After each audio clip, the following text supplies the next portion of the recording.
and Southern Kentucky. This is WYMT Mountain News Weekend Edition. Good evening, I'm Steve Hensley. We are learning new information from multiple law enforcement agencies on yesterday's mass shooting along Interstate 75 in Southern Kentucky. At least 12 vehicles were hit by gunfire and 5 people were shot. Law enforcement have been searching for this suspect, Joseph A. Couch, all day. WYMT's Amelia Lee has also been in Laurel County since last night. She begins our coverage with new details in the investigation. Amelia. Steve, the ATF, the Kentucky State Police, the Laurel County Sheriff's Office, and even more responding agencies were here at the London Community Center tonight for a news briefing. They told us new information, as you said, and they also told us the background of Joseph Couch. They confirmed that for us, as well as saying that his house was searched tonight. Couch reportedly purchased his gun, an AR-15, at a local gun store in London. Officers say it was obtained legally and that they do have the paperwork. In terms of shots fired, at this point, officials say 12 vehicles were hit with multiple rounds. Now, the Kentucky State Police have been asked to take over the manhunt, but the Laurel County Sheriff's Office is still heading the investigation. We're doing everything that we can do. And like I say, just be confident. And I want to thank the people for everything from a prayer to we've had lunches, we've had water, we've had phone calls, we've had tips, and that's exactly what we want you to continue to do. And we do need to be vigilant. You need to be constantly on the lookout and until this passes. But rest assured that everything that can be done is being done. Rest assured that once this individual is captured and taken into custody, that he will be prosecuted. The background of the suspect has also been announced. Joseph Couch is said to be from the Knox or Whitley County area. He reportedly has a military background and served in the National Guard for many years. Officers say at this point it is smart for Couch to turn himself into authorities. Officials once again say that Joseph Couch, the suspect, is considered armed and dangerous. They say to use caution and to remain vigilant as you go about your activities tonight. Again, as we find new information, we will update you as soon as we can.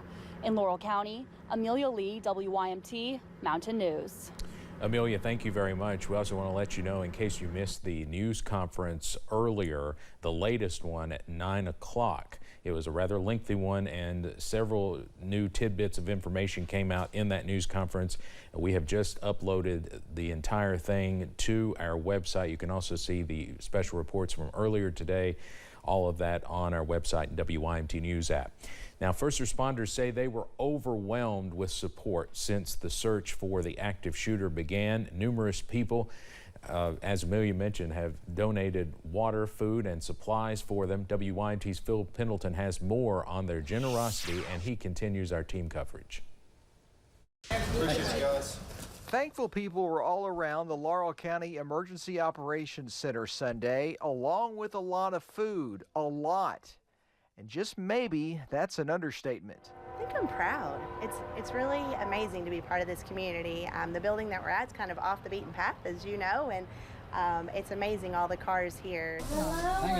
People brought hot food, snacks, pizza, sandwiches, and lots of bottled water. No matter what's going on, we just try, when a problem hits, we just try to come together and again, make the best of a bad situation. Within about an hour and a half of sending out that call for supplies, they soon realized that they had enough, and they had so much they really didn't know what they were going to do with all of it. People in the community say what took place with the active shooter is shocking, especially for London, but they say the response is typical of the people here.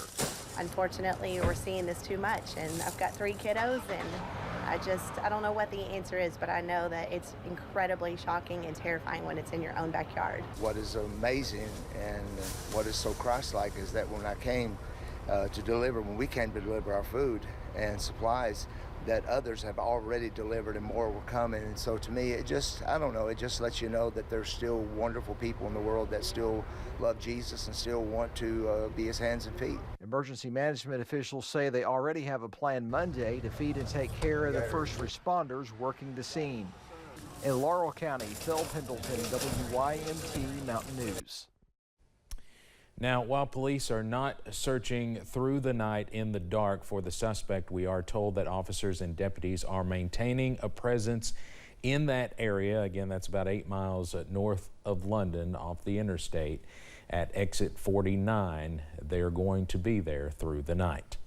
Some of those who witnessed yesterday's shooting are coming forward to describe the terrifying incident. Christina Denoto says she was traveling with her friend from New York to Tennessee when they heard what they say was deafening gunshots before witnessing the aftermath of another vehicle that was hit by the bullets.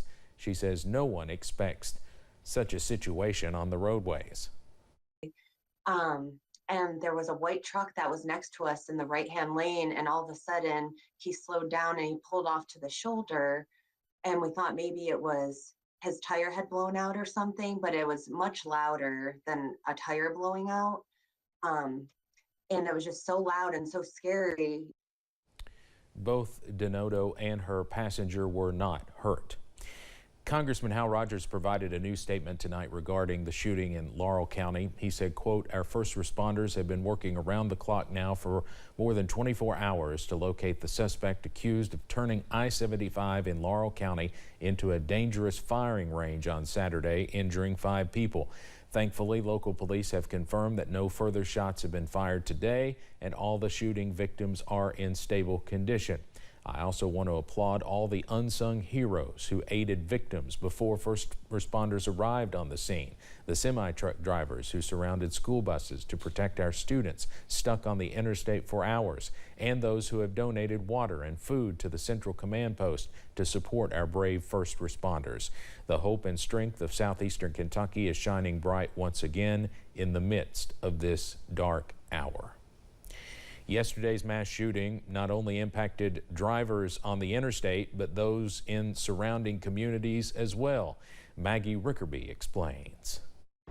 The superintendent of Harlan Independent says students from his school district were returning from a band competition when their bus got stuck on the interstate for 3 hours. There's just a general level of concern and anxiousness and really just eagerness to get the bus moving and headed south so that they could be reunited with their families. Morton says the 14 students on that bus were able to contact their loved ones and let them know they were okay. He also says the bus driver happens to be a school guidance counselor. I knew they were in great hands, had a great bus driver, and the band director is, very capable of handling these kinds of situations. Just off of exit 49, where the shooting happened, is family-owned Warzone Paintball. A group was in the middle of a paintball session when police placed everyone into lockdown for hours. We had some players shooting because it's a paintball facility. We hear paintball shots all the time. We don't know what's going on, Chavez says a lot of their employees and players were outside in the field and in the woods at the time of the shooting. Everyone had to go inside and stay put. We were all just terrified. Everyone was scared. Everyone was just calling their family, their friends, telling them that we were okay. Both Chavez and Morton say they are thankful everyone was okay and send their support to the victims and their families. In Laurel County, Maggie Rickerby, WKYT. Chavez adds that the incident closed her family's business today while exit 49 remains closed. If you do not have the WYMT News app downloaded, we encourage you to do that. You can find all of our coverage on the I-75 mass shooting and keep up with the latest news as we get it, along with school closings. And as you can see at the bottom of your screen, there are many school closings tomorrow, mainly in Laurel and surrounding counties, as just a precaution because of this mass shooting and the fact the suspect has not been caught. Now, to download the app, just scan that QR code there you see on your screen And to receive push notifications, those must be enabled. And check the breaking news, live reminders, and closings preferences in the apps setting.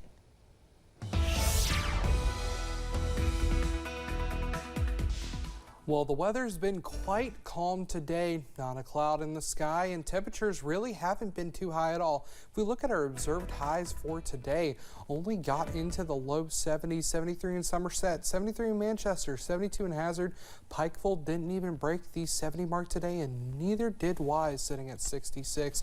So we move into our current temperatures. We're getting into the 40s now, and that forecasted high for tonight could be record-breaking. We're going to continue to monitor that over the next couple of hours. But looking at the WYMT First Alert Weather app, that QR code right there, give you a forecast. Looks like just like this, 50 degrees outside right now, and humidity is sitting at 87%, but that's only because it is so cool right now. And as you can see, not a cloud in the sky and just a little bit of clutter on the radar. It's just been cool all night, and over the next 12 hours, we start to dip constantly across eastern Kentucky in those high 40s. Steve? Drake, thank you. Here in Hazard, 2 people have been arrested after a shooting yesterday. Police say it happened on Hall Road, not too far from Roy G. Everso Elementary School. Officials executed a search warrant on the vehicle and found multiple firearms, ammunition, illegal drugs, and drug paraphernalia. At last check, no one was hurt, and police have not released the names of the suspects. Also in Perry County, 1 man is facing charges after another shooting. At approximately 11:30 Saturday morning, officials with the Perry County Sheriff's Office responded to a home on Happy Circle. After an investigation, officials believe a 20-year-old man fired several shots into a home. He was arrested and charged with 9 counts of attempted murder. No injuries were reported in that instance either. Deputies did not release the suspect's name. 4 people are facing charges after they reportedly stole a church van in Lee County, Virginia. Officials with the Lee County, Virginia Sheriff's Office say the theft occurred from the First Baptist Church of Jonesville. Deputies announced that the van was recovered in Harlan. Coming up on Mountain News Weekend Edition, we are entering a big week in the presidential race as Kamala Harris and Donald Trump get ready for their first debate. Well, a record low is just a few degrees from being broken. We'll take a look at how close that record is and how work week will look in just a few minutes. Stay with us.